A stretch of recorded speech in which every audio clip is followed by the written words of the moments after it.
There's probably an anxiety for some people to get around their family and get around people. Maybe you're that person that needs to go to somebody before the Friendsgiving and actually say something to them or work this thing out before you have to get together and eat dinner with them. I think what that does is it's more than just saying, I'm sorry I hurt you, but it's also allowing them to have the tennis ball in their court of when they're going to serve back some reconciliation.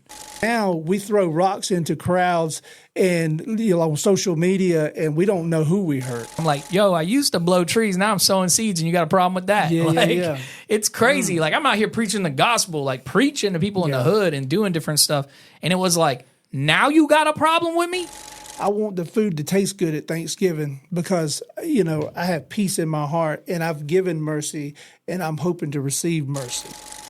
Welcome to Healthy and Holy Lifestyle, a place for men ready to do life differently.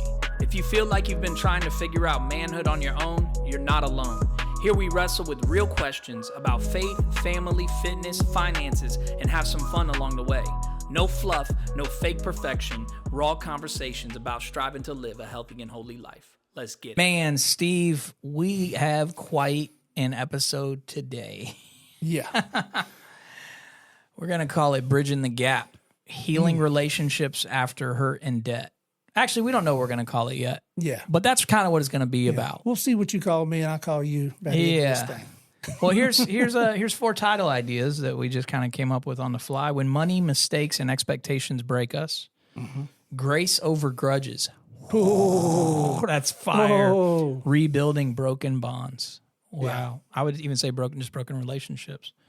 The cost of letdowns and the power of forgiveness. For those who are judging right now, like, how do you have 4 titles real quick? We use ChatGPT to run us at least just a basic outline just to help us kind of, all right, here we go. We're going to talk through this. What is that going to look like? And so we're about to dive in. And here we go. Mending broken relationships, Steve. Yes. So what month are we in? Where are we at? It is November. It is November. Oh, Turkey Day is on the way. Right. Thanksgiving. Hey, gobble, gobble, gobble. That's right. All right, are you a traditional, like, turkey? Or you do a ham? I'm turkey. I'm a turkey guy. Okay, you're a turkey guy. Because I usually, the only ham I want to eat is the one I make. And if somebody else's, it's probably not going to taste the same. So. Yep. Yeah. I can't tell you how many dry hams are like. And you want to be gracious, especially like you go to somebody's house and they're like, "Oh, we got ham," and you're like, "You're gonna have a lot of ham left over," Exactly. But turkey. Now I made some killer turkeys in my day. Maybe one day I'll pop up a picture. Maybe next episode I'll pop up a picture of one of my what do you call it? Food Network turkey.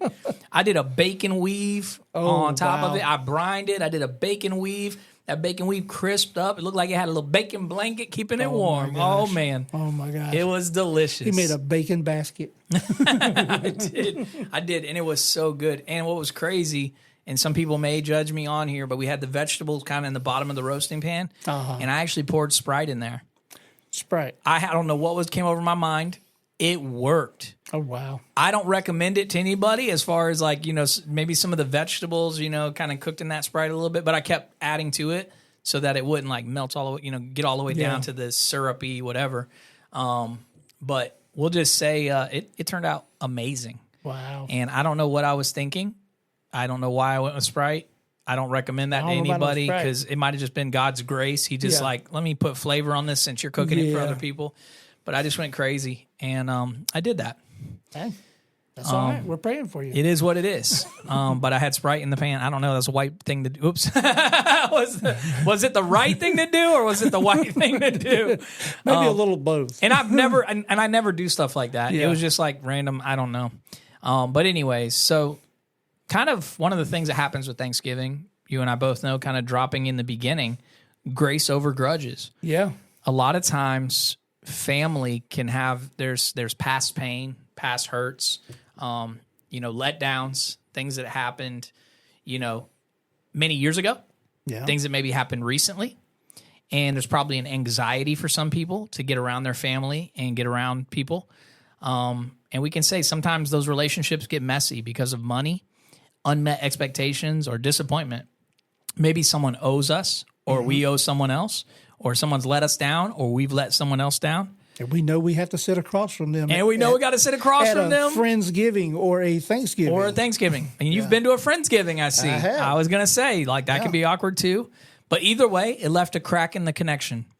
Today, we're talking about what it looks like to mend those broken relationships, not just for them, but for our own peace. Yes. So, all right, Steve, you want to share a personal story? Don't give full details on who it is because they might listen and then be like, what do you mean you had a problem with me? But I think about not necessarily anybody that I ever had beef with that I had to sit across from. Okay. But I remember in conversations in ministry, to just talking to people, how they were dreading, I got to go see my parents this year, or we're going to be having a Friendsgiving at work, and it's that one coworker that I just don't get along with. I'm gonna have to listen to them brag or talk trash about this, that, and you just don't want to spend that time. But it's a matter of, like you just said, that grace. Learning how to teach someone how to have grace in situations like that, to where you can sit across from somebody and still be able to, one, enjoy yourself, but two, not carry on a grudge or carry on a bad feeling about somebody who has hurt you or said something about you, or maybe it's you that's hurt somebody. Okay. Maybe you're that person that needs to go to somebody before the Friendsgiving and actually say something to them, or work this thing out before you have to get together and eat dinner with them. Right. Attempt to reconcile. Yeah. And it's one of those things to say, hey, look, I'm sorry for what I did. Yeah. And I'm not saying you have to forgive me or I expect you, or anything like that. But if you can find it in your heart to forgive me, I hope that you would, so that we can rebuild our relationship. Exactly. Or begin to rebuild our relationship. I think what that does is it's more than just saying, I'm sorry I hurt you, but it's also allowing them to have the tennis ball in their court of when they're going to serve back some reconciliation. Because forcing forgiveness can be because it's like, I don't want to forgive him right now. I can remember as a kid going to a family reunion. Granted, didn't happen at Thanksgiving, but I remember having to get together with family, extended family, and friends all at this family reunion. And there was so much tension between different little groups of that family that, this person stole this person's girlfriend, or this person owes them money, and so they're talking about it in their little cliques at the family reunion. And I remember my grandpa, which he was the kind of the leader of the whole family. He's the one who started the family reunion, and he's the one who always spoke at the family reunion, and he'd always do a little speech. Well, this one year he had gotten so tired of all the backbiting, since he had the whole family there, he went there. He called it out. He went there. He named names. He just flat told him, you need to stop doing this. You need to stop doing that. We're trying to, build this family up and this and that. And I remember when he sat down, him being the man that he was and the respect he carried, some of them had knee-jerk reactions. They got mad and they left the thing, but they came back the next year. Wow. And he started something that this was back in the 80s. Not that people didn't forgive each other in the 80s, but I remember it was a different social time where you went about social apologies totally different than you would now. Because now we throw rocks into crowds and on social media, and we don't know who we hurt. Because if I talk about, let's just say I was to talk about my brother, which I never would. Now, he might not get offended, or he may not even care, but his kids care. Yeah. His children care, and they're going to wind up carrying a grudge for years if I did something like that. And in a social media environment, people will often post, if they don't say it directly, they say it indirectly, and they passive aggressively kind of attack. Man, it sure would be nice if I was included in this, or it sure would be nice if so-and-so would actually say they're sorry, you know. And the grapevine and still exists. It's just a different kind of grapevine. It's social media grapevine. But that's for everyone. Yeah. Right? Like there's a lot of times you can look at somebody's status or post and you're like, boy, I bet they know who they are. You know what I mean? I may not know who they are, but they know who they are, unless they're blocked or something. But even then, I'm like, if they're blocked, why are you even putting that out there? Well, Steve, you know, for me, this kind of hits close to home. I've had broken relationships with family before. I've had them mad at me, and the other way around. Right? I've hurt them; they've hurt me. One of the times that I hurt them was because I was hurt. Right. So, one of the things that happened, in my life, and I'll just share it because I'm close enough with him that I can share it. And if he's upset about it, he can tell me and I'll apologize. But my cousin, I was closer to him than most of my other family. And, because I didn't want to cause a rift, I wasn't close with most of my family. And so, for our wedding, we had 2 services. We had one service that was it was private. It was the people we were close with, we were doing life with. And I just decided to like invite my family to the celebration thing. Because I was like, I don't really do life with y'all like that. And even at the time, him and I really didn't do life like that. Right. And so that hurt him. And years later, he brought it up to me. You know, we started kind of reconnecting and talking, and he was like, man, I just want to let you know, like, this really hurt me. And I said, man, I got to apologize, but you know how crazy our family is? If I would invited you, I would have to invite this person, this person, this person, this person, this person, then this person be mad, then this person be mad. And he said, well, you made them all mad. Yeah, but I made them all mad at once. Yeah.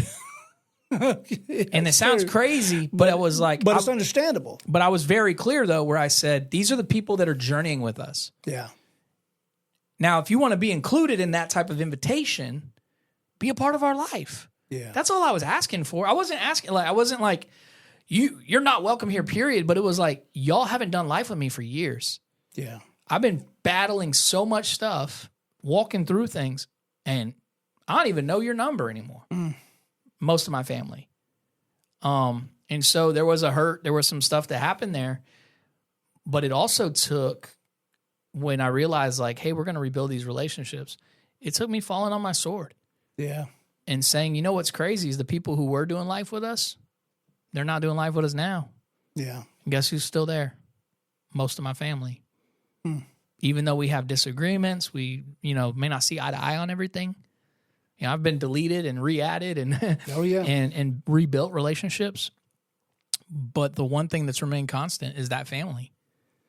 Yeah, I've thought about when we're talking about this subject, I can think about my mom's family, her brothers and sisters, and how when my mama was alive, she kind of kept the family together. She would always be in contact with all the family members.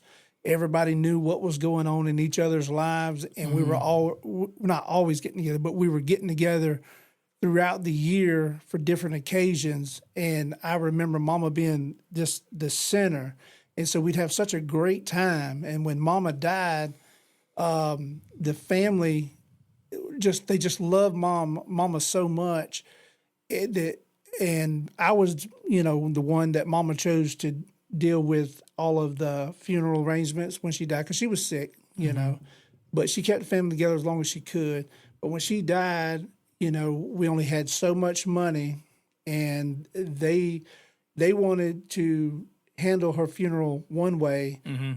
I wanted to handle the funeral a different way, because we had an inner circle, which was, my mama, my dad, my brother, and me, our unit. We grew up together. And then there was the outside family, which was all of her brothers and sisters, his brothers, my dad's brothers and sisters. There's that outer family. Well, the outer family had a problem with the way the inner family did, and, the way I handled the funeral, but I only had so much money to go, so there were some things we cut out altogether. She still had a nice ceremony and a great send-off, but the rest of the family was pretty upset about it. So any kind of getting together for holidays or anything like that, I mean, it's killed. You know, it So died even with still. her. Even still, Wow. those feelings are still there. I ran into one of my uncles a couple of times, and you get that cold shoulder, and you feel like, even though you treat that person like a day hasn't even been missed, you know, like you see them every day. I try to be that way with everybody, but I can tell when you get the cold shoulder and they don't ask questions, how you been, how's every, you know, they don't, when that happens, you just know they're not interested in carrying on the relationship, which is sad because for so many years growing up, and even into my 20s and 30s, mama kept it all together. And but she was also the oldest of the family. But, you know, it's a shame. I hope one day we can mend that, because we had some great holidays, you know, together, and now we don't have anything. Man, Steve, that actually rolls real good into this scripture. Romans 12, verse 18. Scripture says, if possible, so far as it depends on you, live peaceably with all. As far as it depends on Steve, live peaceably. Yeah.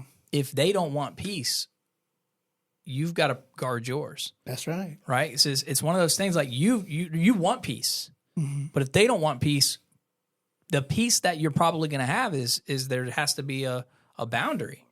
Yeah. And this is why often, and I joke about it, and I've said it multiple times on here, I think there is a reason why the scripture says God places the lonely in families.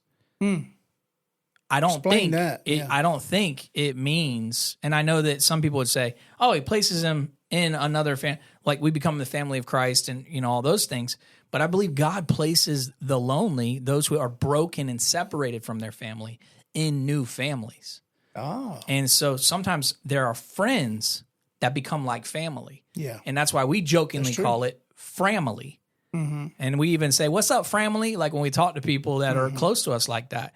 And there's some people that we may not talk to them for a few months.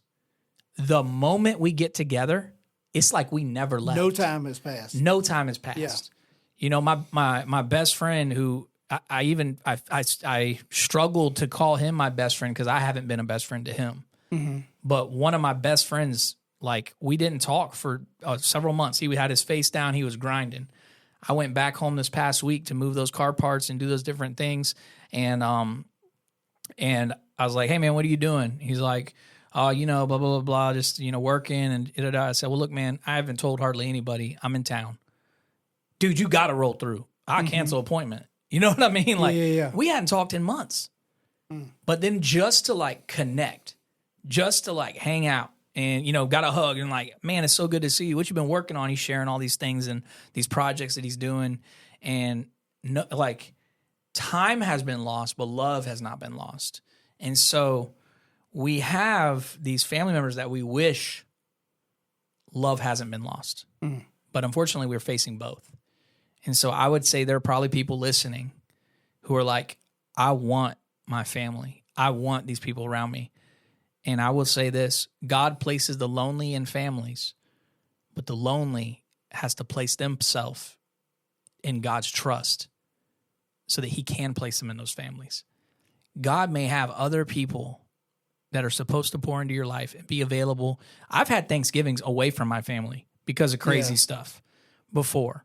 Matter of fact, when I first got saved, we had a family get together, and it wasn't a Thanksgiving. No, maybe it was a Thanksgiving. Might have been a Thanksgiving.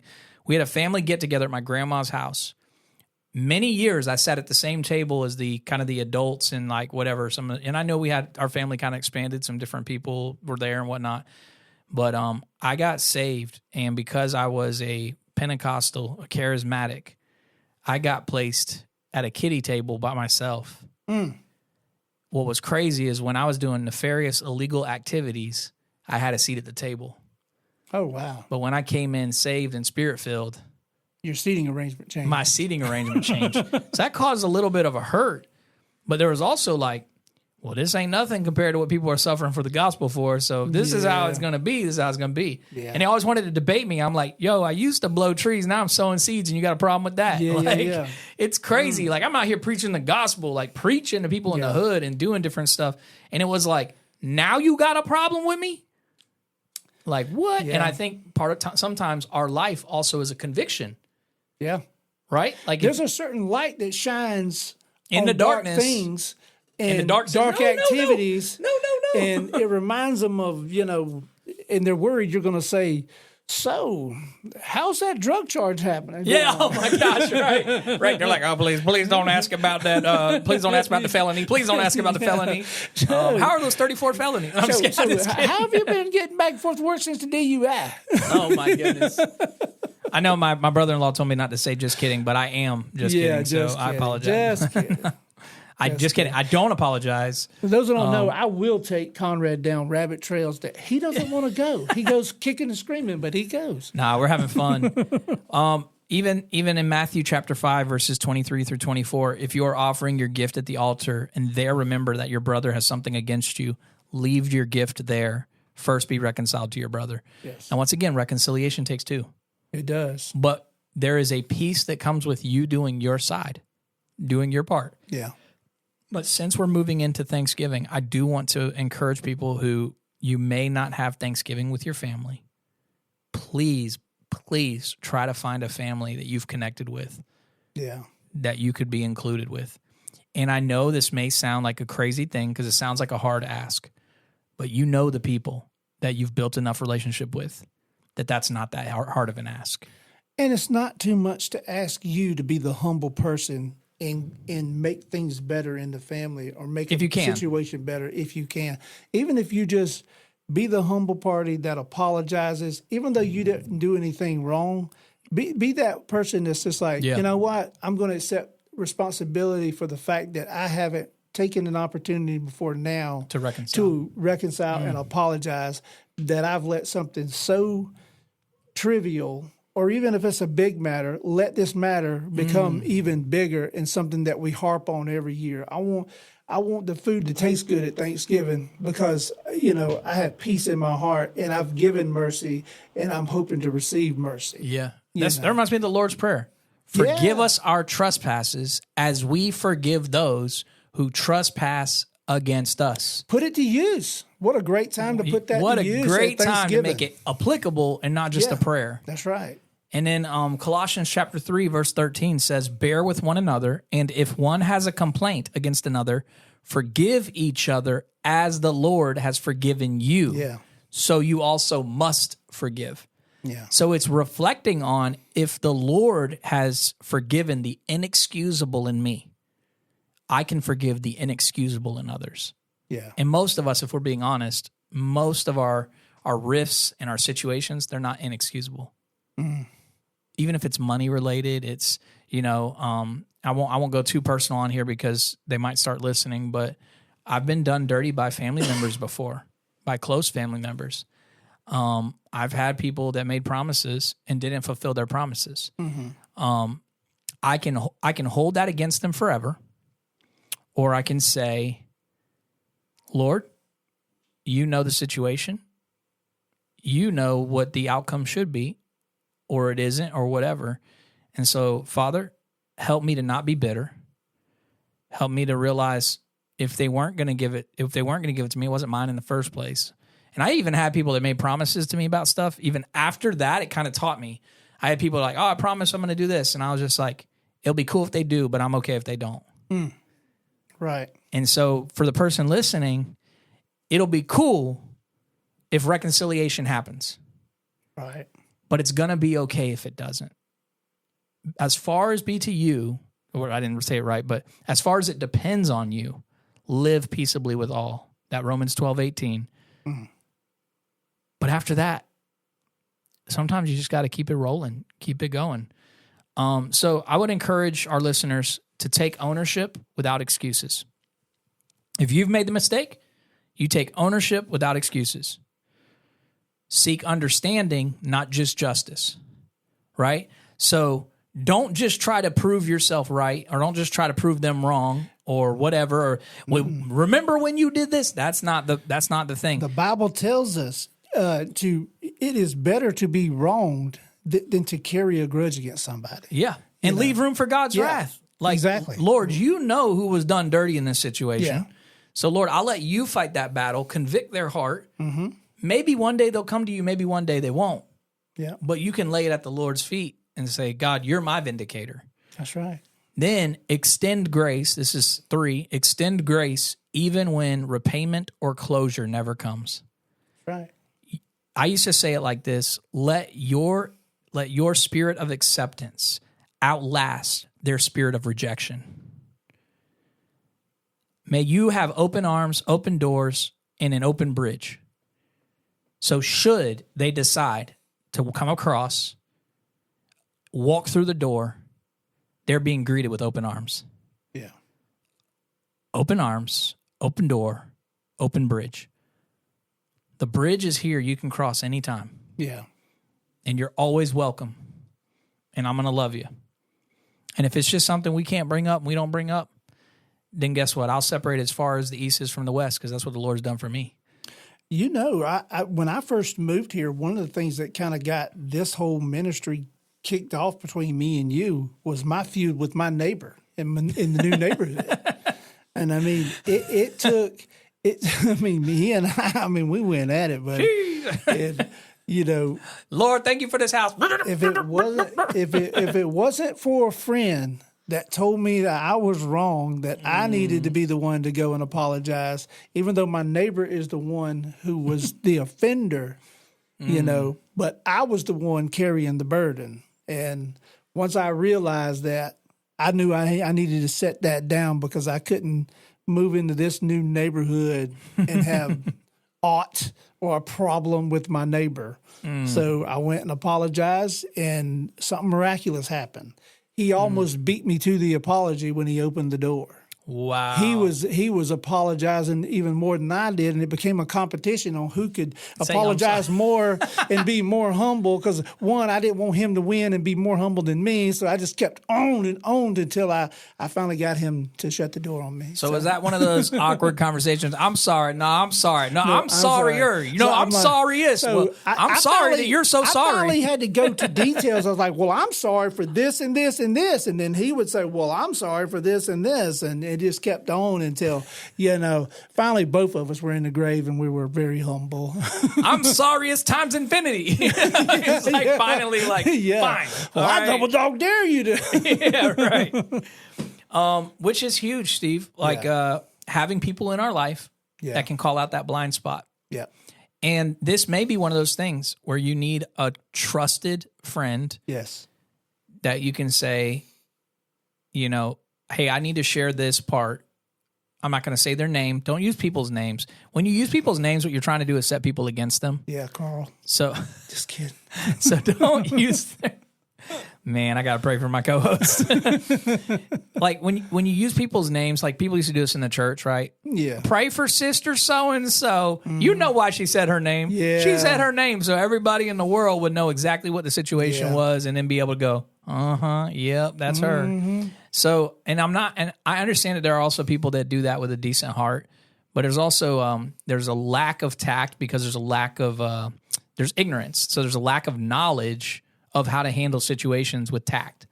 And so I would say if you needed to share with somebody, you can share without giving the super intense details of who it is. And, you know, you can just say, this was a situation where this happened. How would you attempt to reconcile?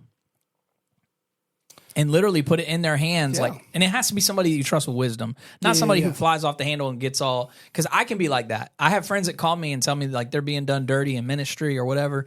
And I'm like, bro, I am not in a good headspace when it comes to how these pastors are treating people. I'm not in a good headspace. But I said, I'll blow up for a second and then I'll shut up and I'll go, okay, just kidding. Here's what you should do. So I want to offer 4 practical steps.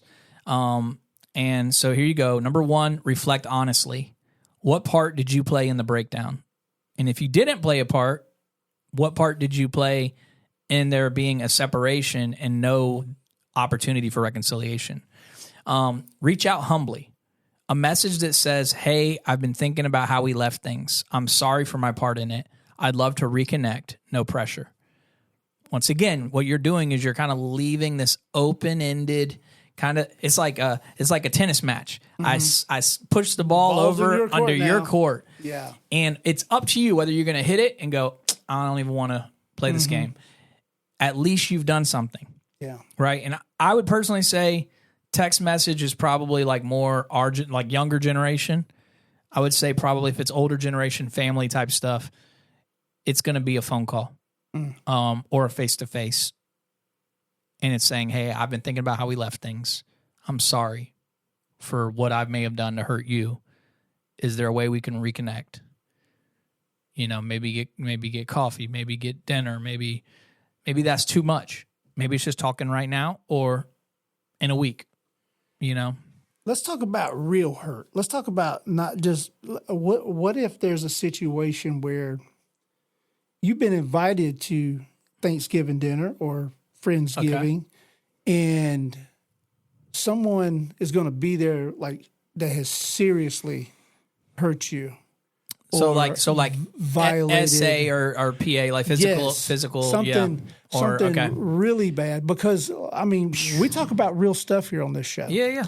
And I mean, there are some people that there may be a point where you have to say, I can't be there if that person's there. I love you. How does a person tell the host, even if the host is a parent, I can't be there if so and so is there? I'm not trying to be ugly, but I can't be there because there are certain triggers in my life that send me down a path, and I don't want it to ruin my holidays. So that is a very, very, very, very hard place and space to be. And since there's probably someone listening who probably has a situation in alignment with that, forgiveness does not mean you have to be in close proximity.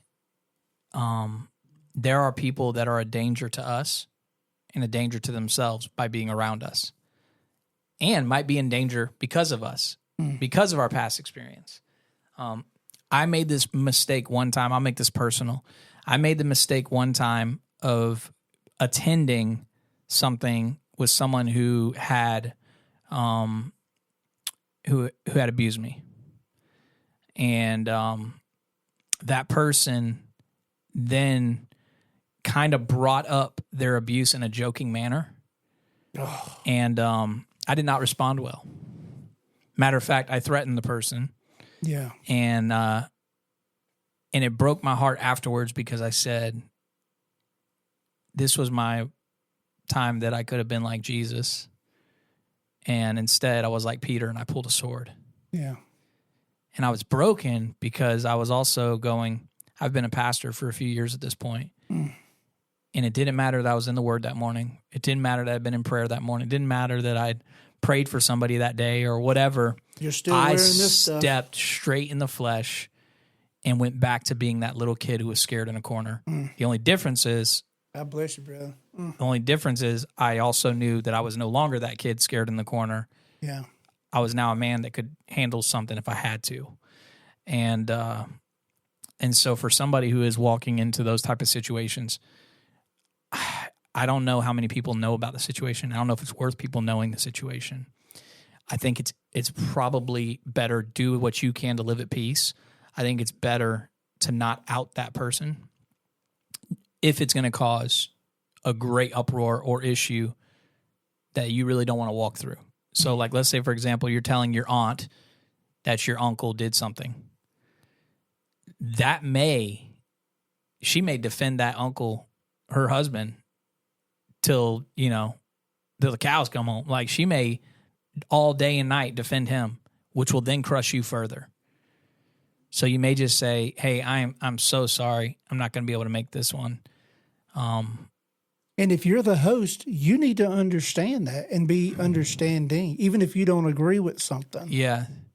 Now, if they pry deeper, and you would say, hey, look, I'm not trying to stir something up, and I'm not trying to cause a situation. I think that's a heavy, that's a hard place, because here's, no matter what you do, you have to sleep in your bed at that night. And so for me to say what you should do, I'm very, very, very cautiously stating what could or should be done, because every situation is different. If there's anything that would have been different, though, is I would have just told the person who invited me to that event, I would have just said, I don't think I can make this one. I've got some other things going on. I'm really busy. The generic. Yeah. and just say, maybe we can get together at another time. Yeah. But the other flip side is like let's just say you're throwing the event and then they say, can so-and-so? Because sometimes your family will automatically tell somebody you're doing something. Mm-hmm. And then now they're going, well, the rest of the family's invited, so I can go. Or they just show up. Yeah. If they just show up, as much as it counts on you, as it depends on you, live at peace. Yeah. So don't just fly off the handle and start something right then and there. You can keep your distance. But should they confront you, so they get in front of you or whatever, you need to be pretty firm in where you stand at that point. And once again, this is like those hard moments. Yeah. Okay, so I don't wish this on anybody, and I hope no one is going through this that listens to this. Yeah. But I know we live in a fallen and a hurting world. And so I would say another part of those practical steps would actually be number 3, which would be to release expectations. Restoration may not mean things go back to how they were, but peace can still be found. Mm. So once again, your proximity you may not get close ever again. They may never say they're sorry for what they did. That's the funny thing about, what's the word you just used? That was heavy, reconstruction. With reconstruction, sometimes with reconstructing relationship or rebuilding a relationship, you may just be the material, but you're not the carpenter. Sometimes we just you can be the material, but you gotta let God be the carpenter. Mm.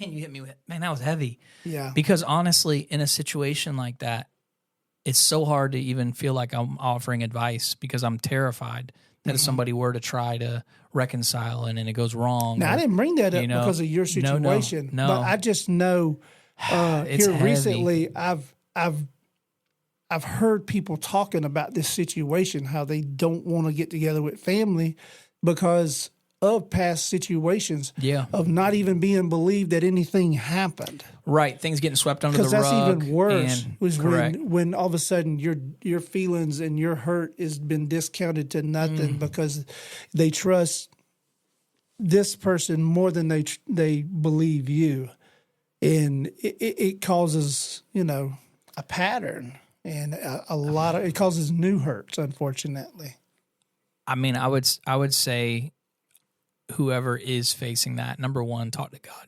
Talk to God for wisdom and direction. He gives his wisdom freely. His wisdom is peace-loving, submissive, and gentle. So it's not going to tell you to go to war with this person. It's not going to tell you to do anything crazy. Yeah.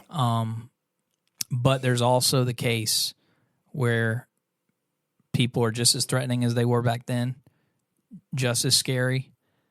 And I think at that case, you can't keep it a secret. And I don't think you should keep it a secret. I just think, are you sharing it to destroy them, or are you sharing it to protect and, guard your safety and maybe the safety of others? That's a little bit different.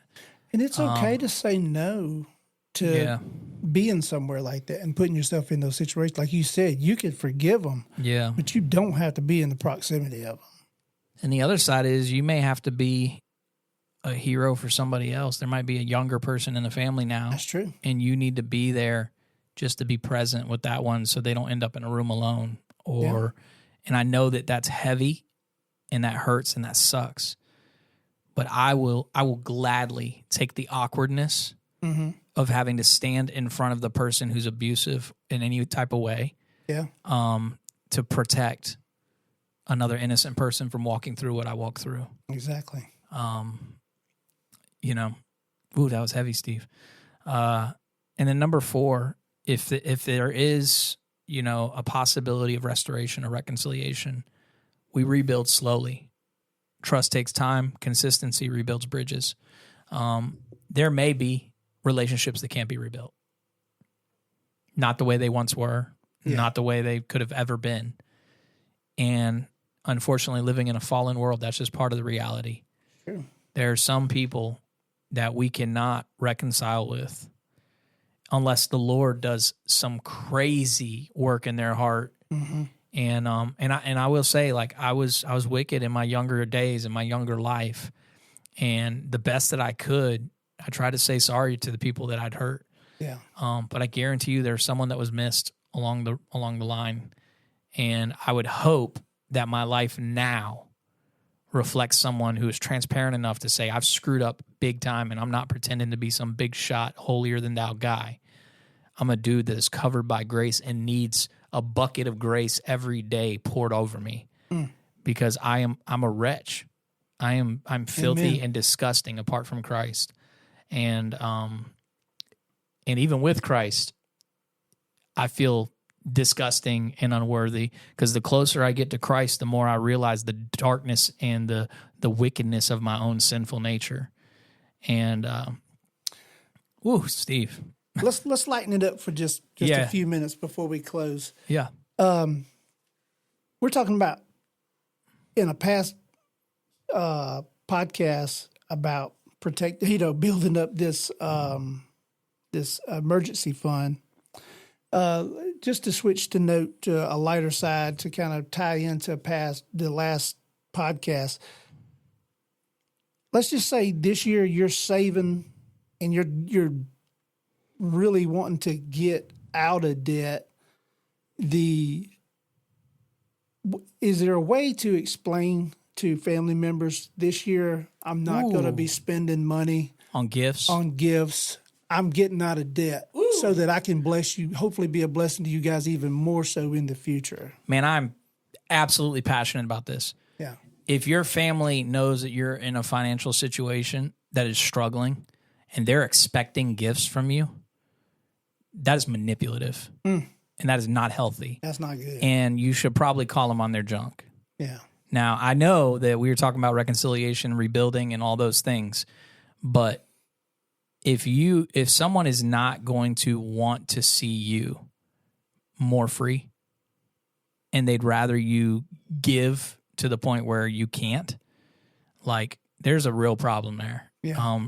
For real talk, Steve, there's a real problem if we're buying gifts for our family members with a credit card that we can't afford to pay.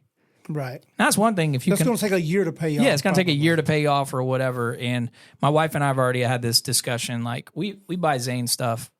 Our plan is, we're going to buy him stuff throughout the year as he's doing well and he's showing character. He's going to see generosity and consistency. So we don't have to, at Christmas time, lavish upon him some crazy thing. And it's kind of one of those funny things like with us. When it's my birthday, I don't ask my wife for some crazy thing, which her birthday's coming up. She's not going to ask me for some crazy thing. We're going to go out to eat.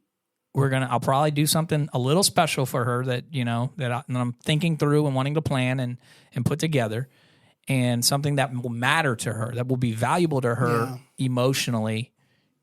She might, let's just say she wants some new slippers just to be a little more comfortable or something like that. I might get her some new slippers for Christmas or her birthday, or a new robe, or, something practical that she's going to enjoy, and it's going to be practical. And I will do something like go out to eat with her or something like that. But I'm not going to go, let's go buy this thing just to impress you, because it's your birthday, and go crazy, because it doesn't line up with the goals of who we're trying to be and what we're trying to do.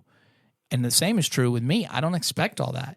I just kind of like, hey, honey, will you be understanding when I need, some equipment for this? Or if I'm like, hey, I want to go do this with Zane, I just need you to be understanding. Right. So I don't need all the crazy gifts and the wahoos and the different whatevers.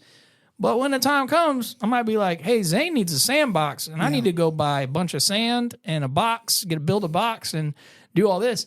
That's not the time to go, we're going to do that every Christmas. No, I'm going to do that randomly. That's going to be like, maybe a birthday, maybe a Christmas thing, but it's going to be in alignment with how we live, regularly. So anybody who's being encouraged to give like, a crazy gift at Christmas, or what are you going to get me for Christmas this year? Keep up with the Joneses. Or keep up with the Joneses. Give some extravagant gift. Just because somebody buys you an extravagant gift does not mean you have to do it. Yeah, you don't got to. If they gave it to you because they're expecting something in return of equal or more value, then they gave it for the wrong reasons. You can just give it back to them. So true. Yeah, don't be afraid to give it back to them if you know that's why they did it.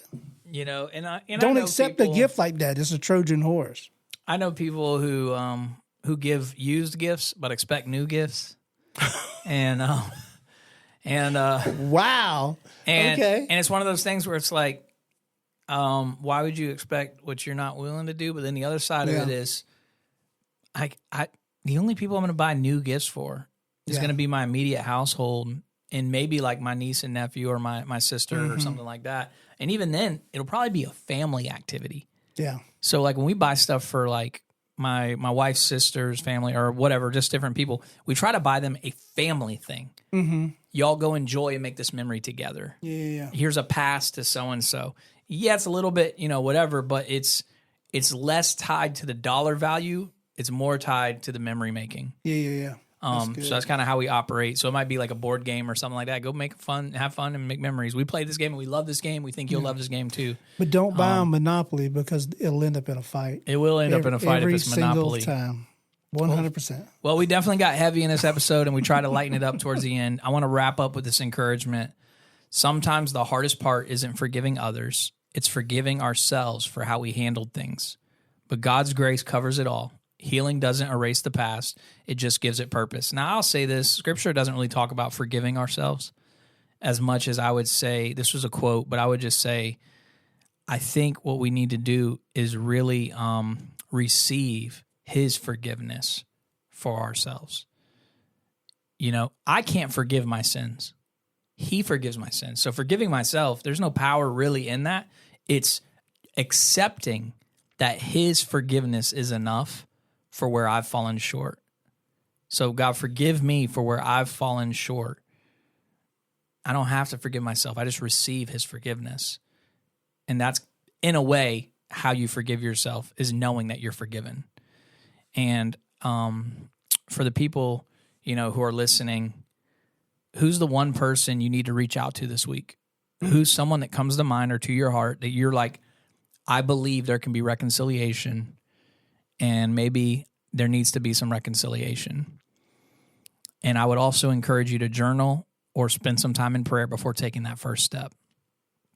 I'd like to close this in prayer. This one a little bit longer than we thought it would, but Heavenly Father, I just thank you for anyone that's listening.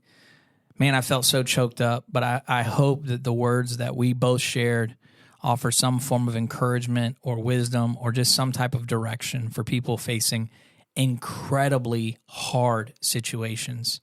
Father, I pray for wisdom from heaven. I pray for your peace, loving, submissive, gentle wisdom from heaven.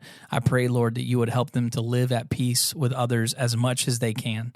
I pray, Father, that you would just continue to show yourself strong in their life. Lord, I thank you for your love, your grace, and your mercy poured out in our lives. And I'm just reminded of that Colossians 3 verse, that we would bear with one another. And if we have a complaint against another, help us to forgive each other as the Lord has forgiven us. So we must also forgive. Father, help us to forgive. Help us to let go and let God. Help us to trust you with the results. Give us wisdom, direction, and discernment as we enter this time soon of spending time with family and maybe some broken family and hurt family. Father, help us to be lights of love and lights of reconciliation, that we stand out against the dark backdrop of the world, that they would see Christ in us, the hope of glory, and how we live and how we pursue peace with one another. Thank you for your love, your grace, and your mercy. In Jesus' name, amen. Amen.